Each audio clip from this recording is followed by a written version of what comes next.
Okay, these are your absolute needs for this project to pull one of these. You'll need a wrench set. You don't need to go up real huge. I think probably 15 or 16 is the biggest that you'll find. This set goes up to 19, which is nice. You'll need 3/8 drive sockets, metric. 6-point is better, but these are my crappy sockets. They work fine. A ratchet, of course. If you have a couple different lengths of ratchet, that would be really handy for some tight spots. And this is actually a flex head, which is really nice. You don't need that, but it is nice. I always recommend taking a couple different sizes of extensions, especially in the junkyard. You might not have the right tool, but if you get far enough out away, then you have the right tool. And some dikes for cutting the air lines on the diff if you don't want to fiddle around with the little spring clamps. So the pry bar, that is what you need. Now let's talk about some nice to haves. So I always like bringing a couple different lengths of socket. These are my Gay Pride Edition Pittsburgh Harbor Freight ones. These are actually pretty great sockets. Just, whatever scenario arises, it's good to have a couple different sizes of sockets. I do highly recommend having some ratcheting wrenches. Some of the spots under the car are pretty tight. These are also my Gay Pride Pittsburgh Harbor Freight ratchets or ratcheting wrenches. So these are nice to have. They're like $20. If you don't have ratcheting wrenches, just go buy those. I use those for years. Impact stuff.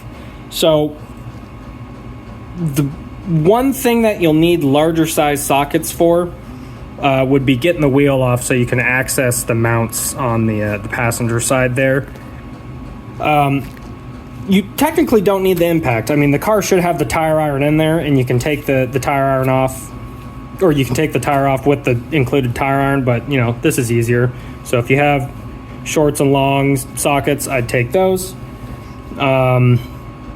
You can also use this later on the, if you can't get the diff mounts off the diff itself, you can take them off the body with one of these bigger sizes and the impact, because you're not going to be wanting to do that by hand. If you have a couple different pry bars, I'd take them just so you can get the angle right. I got this from Harbor Freight too. It's really cheap, but it's got a pretty thin tip there, which is good for getting in the space between the differential and the drive shaft on the passenger side. And then, of course, best thing ever. And then, different variety of sockets. If you have them, make sure you bring a billion lights. Headlamps are great, or just regular lights.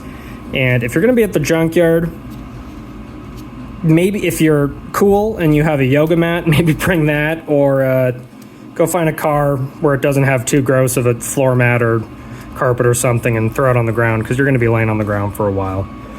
That's really all you'll need for tools. Nothing crazy. Like I said, you really just need the wrenches, regular shorty, 3/8 with a ratchet. I recommend having ratcheting wrenches and longs. Always have extensions just in case. If you do have different lengths of ratchet, do that, and you should be pretty good to go. I almost forgot to mention, if you are on the hunt for a steel diff, have a magnet with you. So this is just one of my lights. On the aluminum ones, so they do have a lighter color, but mine actually, I just cleaned it because I just did this lift kit, a couple months ago. Magnet's not going to stick. Steel ones or cast iron, the magnet will stick. It might be kind of weak, but there's nothing here on these aluminum diffs. So have a magnet with you if you're hunting for a steel diff. Okay, first step. This really only applies to Tracker ZR2s, but I have a skid plate off of a ZR2. If you're on a Grand Vitara or an XL7 or a regular Tracker, probably not an issue, but I figured I would point it out. Front skid plate, there is 4 bolts in each corner, 1 in each corner.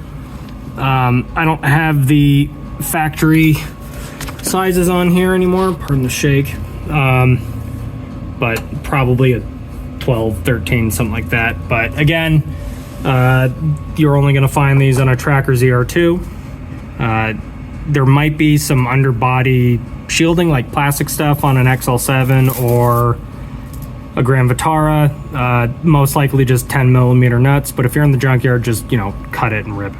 So once your 4 bolts are out, there's a little tab back here that just lets it hang, so when you're doing oil changes or something, it's easier. Just pull it towards the front of the car, just straight forwards. Be careful, it's kind of heavy, so don't let it destroy your face or something, but it should be pretty simple to remove once you have the bolts out, just straightforward. Next, we are going to move to behind the differential to the drive shaft. So pretty straightforward. It's just, you know, right there. Right about there. I'll get a better angle here. All right, here we are at the drive shaft. This is right at the back of the differential. So what you want to do is get the right size socket or wrench, and then the same size on the other side, and put the car or the transfer case into neutral, so you can actually rotate this to where you need it to be, and then you should just be able to zip that off, you know, at the same time while holding this, because there's a bolt and a nut, so even if you loosen this, it'll spin, so you need to be holding on to that while you take that off. And thankfully there is, actually, you don't need a slip yoke. It should just drop right off. They're super light, nothing to worry about. Since the car, if the car is an automatic, you should be able to, there should be a button somewhere on the shifter. I'll look it up for you, Caroline, to where you could put it in neutral. Because I think those later Grand Vitaras, they have an electronic transfer case shifter. They might not. If it doesn't, if it just has the regular transfer case shifter, just put it in neutral. If it doesn't, then put the transmission in neutral. You just want to be able to move this, and I don't think you're able to move it if it's in gear. I could be wrong, but also keep in mind there's probably going to be a sway bar running across here that will get in the way a little bit. You don't need to take it off. You can fit tools through here. It's just a little annoying, so keep that in mind. Mine doesn't have one because it's real cool and lifted and stuff. Okay, you're done. No, I'm just kidding. All right, so I figured before I show you in the car, I'll show you what these look like, where the mounting points are, just nice and out in the open here. We've got 3 points where the diff is actually mounted, and then we have 2 drive shafts, not including the rear main drive shaft, which I already showed you how to do. So up here, there's a mount here, and I believe it's 3 bolts, even though there's 4 little doodlies here. 3 bolts, you can just zip those out. It's easier to just drop the diff from that mount versus trying to take the mount out. They have these huge bolts that probably get pretty rusty. And we've got 4 over here. Same story. Big, huge, on the car side, it's a big, huge bolt, so probably just easier to zip these off, unless when you're actually out in the field, it seems easier to do it the other way. Just keep in mind. And then this is the one, this one mounts to the cross member itself. So you saw the cross member earlier. This cross member here, there's the diff, there's the middle mount. So this actually varies on later Grand Vitaras and earlier Trackers and Vitaras and Grand Vitaras. I've never worked with one of the later ones, but I believe you can still unbolt them from the bottom, because I want to keep this mount because it's different from these earlier ones. If it's easier to just zip these 2 out here, again, I'm not sure if they're exactly the same. It should be pretty apparent when you're working on the car how this all connects, but yeah, this is the cross member with the middle mount. Yeah, jump cut. The other 2 things that are probably going to be holding this guy in is there is an air line that goes in the top here. That's for your cool shift on the fly 4-wheel drive. It's just a rubber line. You could just cut it or tear it. Not the end of the world. And there's another one on the bottom somewhere. There it is. So yeah, it's in the bottom and on the back, and same story. You could probably leave them until you actually drop the diff. They might actually hold the diff up a little bit, and you could just cut them and drop it. But okay, let's move on. Let's move on to drive shafts. So this is the driver's side. This one's really easy because it's just bolts on. It was kind of the same story as with the, the actual prop shaft, drive shaft. There's just going to be a nut and a bolt on either side, and you'll want to be able to rotate this. Should be fairly straightforward. I bet in the junkyard the wheels should be hanging up, so you could either rotate the wheel or, well, that's what you're going to have to do. But yeah, you'll just take each one of these bolts out individually. It's not hard. So this side is the trickier side. This is the passenger side of the car. This drive shaft, it's just a friction fit. There's a kind of a retainer ring in there. But the issue is, in order to drop this normally, you have to take off your tire, pull the little cap off, undo the hubs, and there's a real bitch of a snap ring in there, which sucks. So the way I do it, especially if I'm not saving certain things, is I'm going to leave that until last. That's the last thing we're going to do, and I'll show you what to do when we get to that point. Okay, we're back to the car. We're here on the driver's side. Here's the driver's shaft CV axle. Like I said, this one just bolts on. There's 3 bolts. This is a spacer. That's part of my lift kit, so this wouldn't be on a factory one. Just need a wrench and a socket or 2 wrenches, whatever, to do that. And much easier if the wheel's off the ground, so you can spin this drive shaft over so you can get all of the bolts into an easy spot.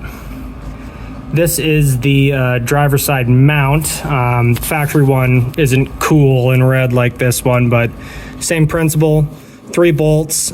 These are just threaded into the differential itself. Okay, we're on the passenger side of the car now. We're gonna look at the passenger side mount. Here it is where it mounts to the body. There's this really huge bolt here. I think it's like a 17 millimeter head or something. It's pretty big.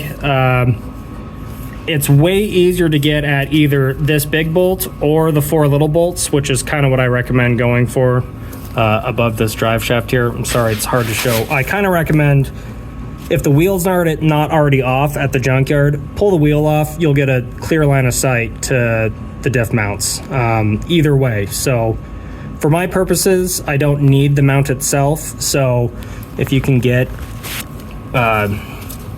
your impact on these 4 bolts on here, and I'll cut to the what they look like on the diff that's out of the car here in a second, then I recommend doing that. Again, here it is outside of the car. There's just these 4 threaded bolts. There's no nuts or anything on the other side, so you won't have to struggle with that. Just need to zip these 4 out.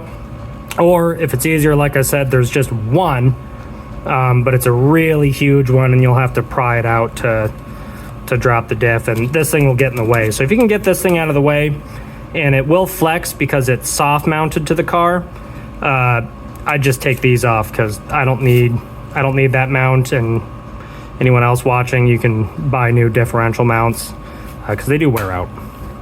Okay, so you've pulled this mount, you've pulled the center mount, you've pulled the drive shaft, you've removed the driver's side CV axle drive shaft, because that also unbolts.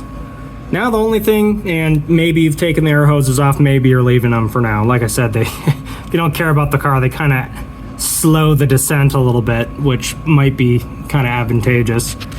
Now comes the wrestling. So the last thing you should have to do after you've done the driver's side mount, the center mount, and the passenger side mount is you need to get this drive shaft out. And since you don't want to deal with disassembling the hub and screwing with that fiddly snap ring in the middle of the junkyard, you're gonna play a fun game. So once you take those mounts out, this is probably gonna drop quite a bit. It's gonna slump down, but it's still gonna be held in. What you're gonna do is grab yourself a pry bar. So really any pry bar should be able to work. I like these Toucan Sam looking ass ones because it's really nice. If you're having a hard time getting the right angle, you can adjust it. But for the purposes of demonstration, I'm going to assume you don't have one of those. We're just going to grab your standard some amount of inches pry bar. Okay, so you're sitting here. This thing's probably slumped down quite a bit. The next fun thing you're going to do is you are going to take this pry bar and you are going to start trying to pop this drive shaft out. Now, since this thing is going to be loose, you should be able to do it, and it should kind of start to move away. It might be tough, but, don't be scared. With the steel diffs, this doesn't matter as much, but with the aluminum diffs, if anyone's trying to pull an aluminum diff, be careful you don't totally fuck up the diff housing itself. CV axles, whatever, you can replace them, but essentially you're gonna get a pry bar or something skinny to at least start the process, and you're just gonna start going around and prying, and you should start to be able to create a little gap. And once you get it out a little bit, you're gonna have to wrestle this thing all the way to the ground. It's super annoying, but you'll get it. Just keep prying and this will eventually pop out. So like I said, it's just it's like a little clip. It's not like it's not keyed or anything, so it just really retains it, and when you apply enough pressure either outwards or inwards, it snaps into a groove on the CV axle. It'll come out. It's just annoying, but that should drop this bad boy out of here. That should be all you have to do it. You're probably going to have to wrestle around with it at the end because it's kind of a tight squeeze, but all of these mounts are soft mounts, and especially from the factory, they're pretty soft, so if you unbolt them from the diff itself, they'll get out of the way if you push them out of the way. The only one that's a bit more of a hard mount is this center one, but we're taking the mount with us unless it's really hard to pull with that mount still attached to the diff, and then you can just either separate the diff from it. But really, you should just be able to take either these two bolts, or it's either one or two bolts on the bottom on the newer style, but similar mount down here, and you should be able to get this thing out. It's not too bad, just a pain.